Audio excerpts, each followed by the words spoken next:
त्या देवगिरीचं नामकरण दौलताबाद करून निजामशहा तिथून आपलं राज्य चालवत होता। त्या राजधानीमध्ये अनेक मराठा सरदार त्या निजामशहाची गुजरेगिरी करत होते। एके दिवशी त्या निजामशहाचा दरबार त्या ठिकाणी भरला। बिथरलेला हत्ती दिसेल त्याला आपल्या सोंडेमध्ये घेऊन उचलून फेकू लागला। त्यामध्ये पिसाळलेल्या त्या हत्तीनं त्या ठिकाणी उच्छाद मांडला होता। एक मराठा वीर योद्धा त्या हत्तीला रोखण्यासाठी पुढे आला।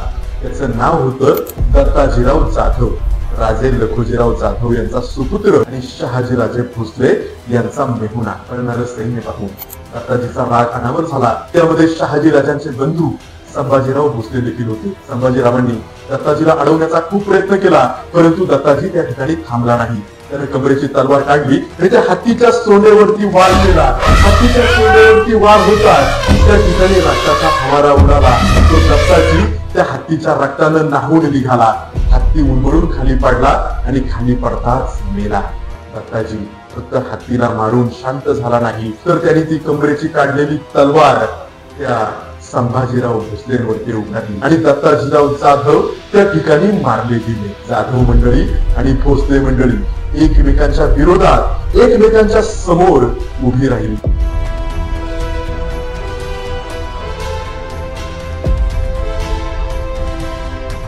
जय शिवराय मित्रांनो, आपल्या या महाराष्ट्राच्या मातीमध्ये छत्रपती शिवरायांनी उभं केलेलं स्वराज्य आपण देखील जाणतोच।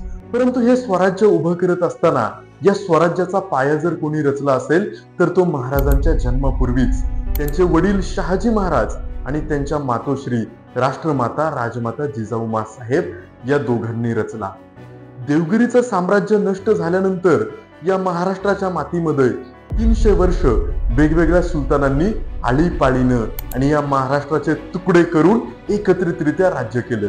300 वर्ष या महाराष्ट्राच्या मातीमध्ये कोणताही राजा उभा राहिला नाही किंवा कोणत्याही सरदारानं या पातशहांच्या विरोधामध्ये बंड केलं नाही। जिजाऊमा साहेब आणि शहाजी महाराज यांच्या वैयक्तिक जीवनामध्ये अशा काही विलक्षण घटना घडल्या। त्या घटनांमुळे, त्या 3 घटनांमुळे त्या दोघांचं आयुष्य बदलून गेलं आणि स्वराज्याची एक नवीन प्रेरणा, स्वराज्याचा एक नवीन विचार त्या दोघांच्या मनामध्ये आला आणि त्यामधूनच दादांनो हे हिंदवी स्वराज्य स्थापन झालं। छत्रपती शिवाजी महाराजांच्या जीवन चरित्रामध्ये प्रवेश करण्यापूर्वी आपण त्या 3 घटना अगोदर सविस्तरपणे पाहणार आहोत।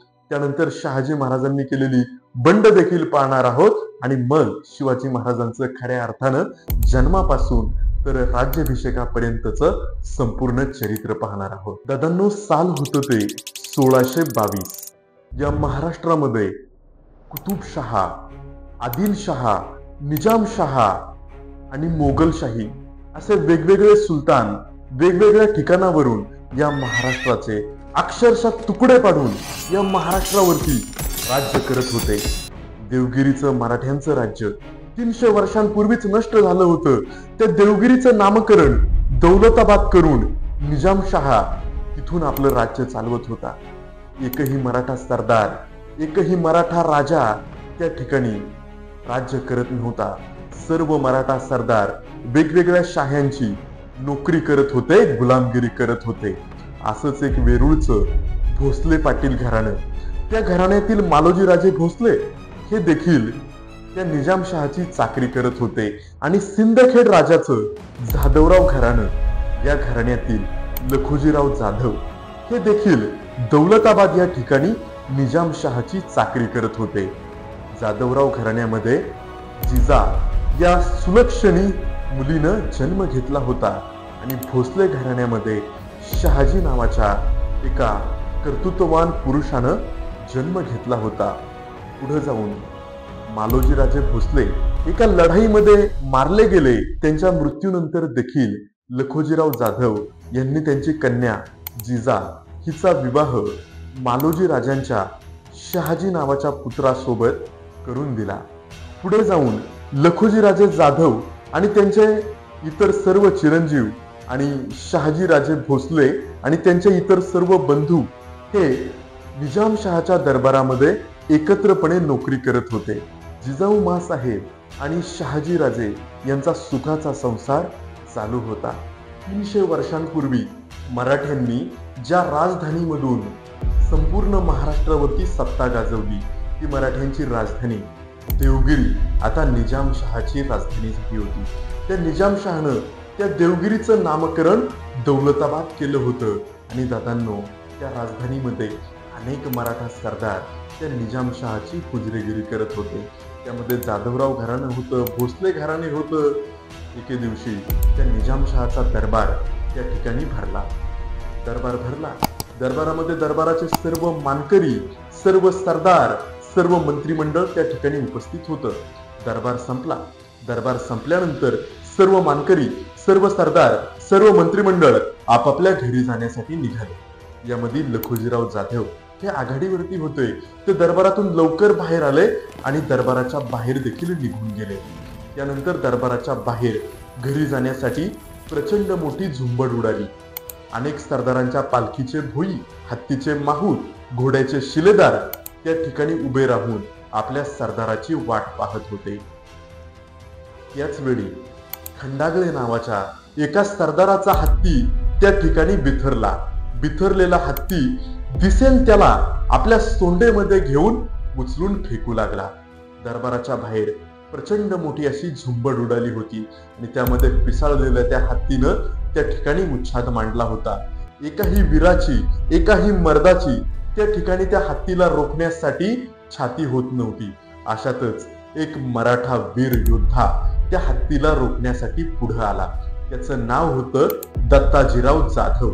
राजे लखोजीराव जाधव यांचा सुपुत्र, राष्ट्रमाता राजमाता जिजाऊ माँसाहेबांचा बंधू आणि शहाजीराजे भोसले यांचा मेहुणा. त्यानं आपल्या सैन्याला आदेश दिला, कैसेही करून हत्तीला रोखणे. दत्ताजीचं सैन्य त्या हत्तीला रोखण्यासाठी पुढे आलं, परंतु त्या हत्ती समोर त्या दत्ताजीच्या सैन्याला काही करता आलं नाही. दत्ताजीचं सैन्य त्या हत्ती समोर पराभूत होऊन स्वतःचा जीव वाचवण्यासाठी इकडं तिकडं सैरावैरा पळू लागलं. पळणारं सैन्य पाहून दत्ताजीचा राग अनावर झाला. तो अजून चिडला आणि स्वतः त्या हत्ती समोर जाऊन उभा राहिला. कमरेची तलवार काढली. आता सर्वांना वाटलं दत्ताजी आता हत्तीला जिवंत सोडणार नाही. अनेक वीर, अनेक सरदार त्या दत्ताजीला रोखण्यासाठी प्रयत्न करत होते. त्यामध्ये शहाजी राजांचे बंधू संभाजीराव भोसले देखील होते. संभाजीरावांनी दत्ताजीला अडवण्याचा खूप प्रयत्न केला, परंतु दत्ताजी त्या ठिकाणी थांबला नाही. त्यानं कमरेची तलवार काढली आणि त्या हत्तीच्या सोंडेवरती वार केला. हत्तीच्या सोंडेवरती वार होताच त्या ठिकाणी रक्ताचा फवारा उडाला. तो दत्ताजी त्या हत्तीच्या रक्तानं न्हाऊन निघाला. हत्ती उन्मळून खाली पडला आणि खाली पडताच मेला. दत्ताजी फक्त हत्तीला मारून शांत झाला नाही, तर त्याने ती कमरेची काढलेली तलवार त्या संभाजीराव भोसलेंवरती उगारली. संभाजीरावांवरती तलवार उगारताच संभाजीरावांना वाचवण्यासाठी शहाजी महाराज पुढे आले. खेळोजीराव भोसले आले. इकडनं जाधव मंडळी देखील आली. जाधव मंडळी आणि भोसले मंडळी एकमेकांच्या विरोधात, एकमेकांच्या समोर उभी राहिली. एकीकडे जिजाऊ माँसाहेबांची माहेरची माणसं, जिजाऊ माँसाहेबांचे बंधू, तर दुसरीकडं जिजाऊ माँसाहेबांच्या सासरची माणसं, स्वतः शहाजीराजे भोसले, त्यांचे बंधू संभाजीराजे भोसले, त्यांचे बंधू खेळोजीराजे भोसले. त्या ठिकाणी भोसले आणि जाधव मंडळी एकमेकांच्या विरोधात लढू लागली. नात्याच्या भिंती ओलांडल्या. नाती कधीच गळून पडली. प्रेम, आपुलकी, जिव्हाळा, माणुसकी सर्व काही भोसल्यांनी आणि जाधवांनी सोडून दिलं आणि एका हत्तीसाठी एकमेकांच्या विरोधात, एकमेकांच्या अंगावरती त्यांनी तलवारी उगारल्या. त्या ठिकाणी हातगाईची लढाई झाली आणि त्या लढाईमध्ये संभाजीराव भोसले यांचा एक वार दत्ताजीराव जाधव यांच्यावरती झाला आणि दत्ताजीराव जाधव त्या ठिकाणी मारले गेले.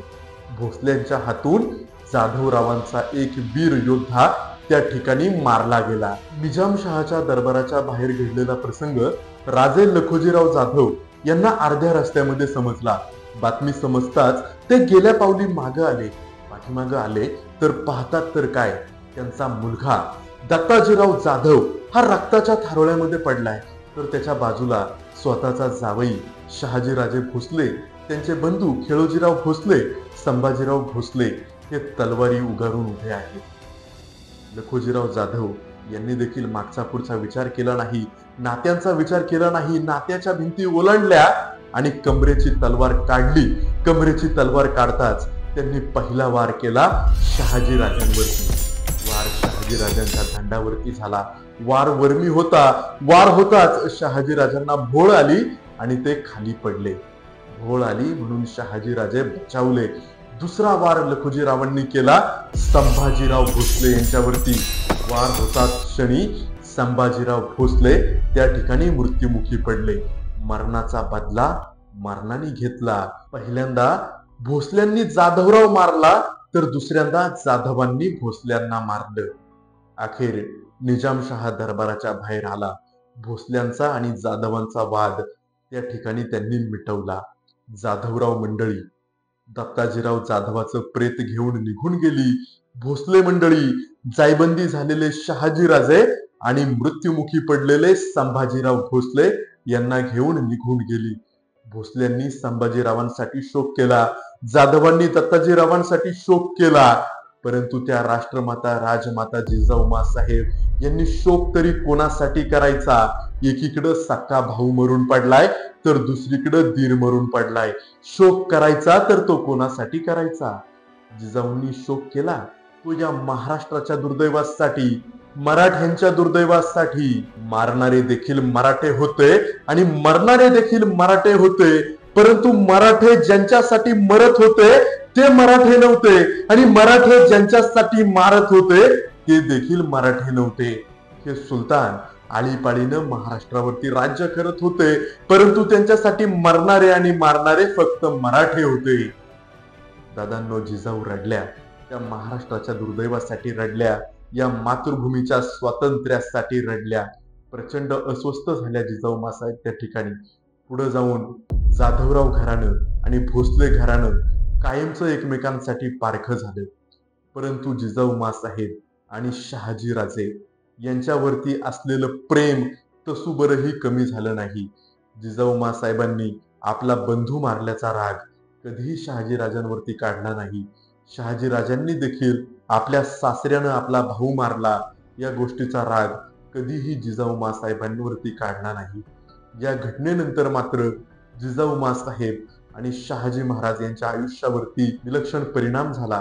पुढे जाऊन त्यांनी या घटनेचा सारासार विचार केला आणि काहीतरी नवीन करण्याची उमेद त्या ठिकाणी त्यांच्यामध्ये निर्माण झाली. दादांनो, स्वराज्याची प्रेरणा देणाऱ्या 3 घटना, या 3 घटनेमधली आजची ही आपली पहिली घटना.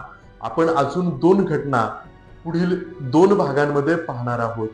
तरीही आम्ही महेश धोंडगे स्पीक्स या युट्यूब चॅनलच्या माध्यमातून स्वराज्य घडवणाऱ्या या 3 विलक्षण घटना आपल्या समोर घेऊन येत आहोत. या पुढील घटना पाहण्यासाठी आमच्या महेश धोंडगे स्पीक्स या युट्यूब चॅनलला सबस्क्राईब करा आणि हा व्हिडिओ जास्तीत जास्त लोकांपर्यंत पोहोचवण्यासाठी हा व्हिडिओ शेअर करा. आमच्या चॅनलला सबस्क्राईब करा आणि व्हिडिओजला लाईक करा.